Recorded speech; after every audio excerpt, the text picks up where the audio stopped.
All right, let's pick up on 298 where we left off in the middle there. The provincial capital of Quebec is also called Quebec.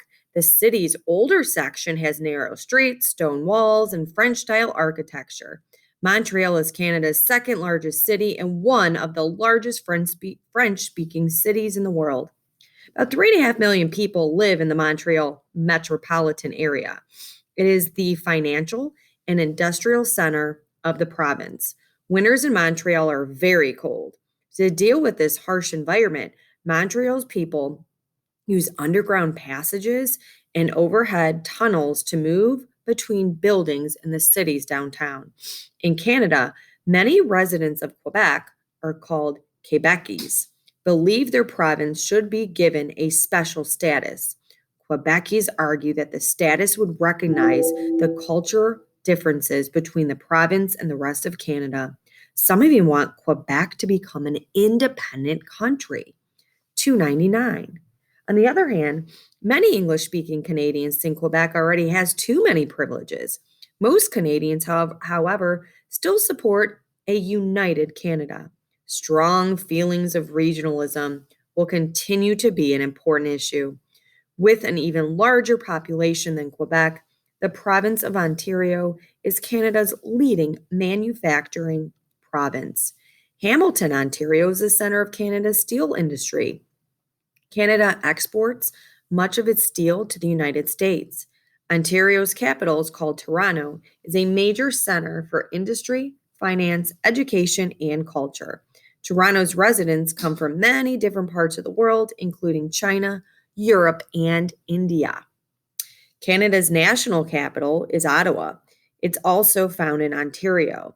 In Ottawa, many people speak both English and French. The city is known for its grand government buildings, park, and several universities. The Western provinces.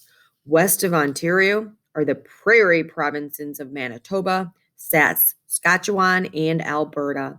On the Pacific coast is the province of British Columbia. Together, these four provinces make up Canada's western provinces. More people live in Quebec than all of the prairie provinces combined. The southern grasslands of these provinces are part of a rich wheat belt. Farms here produce far more wheat than Canadians need. The extra wheat is exported. Oil and natural gas production is a very important economic activity in Alberta.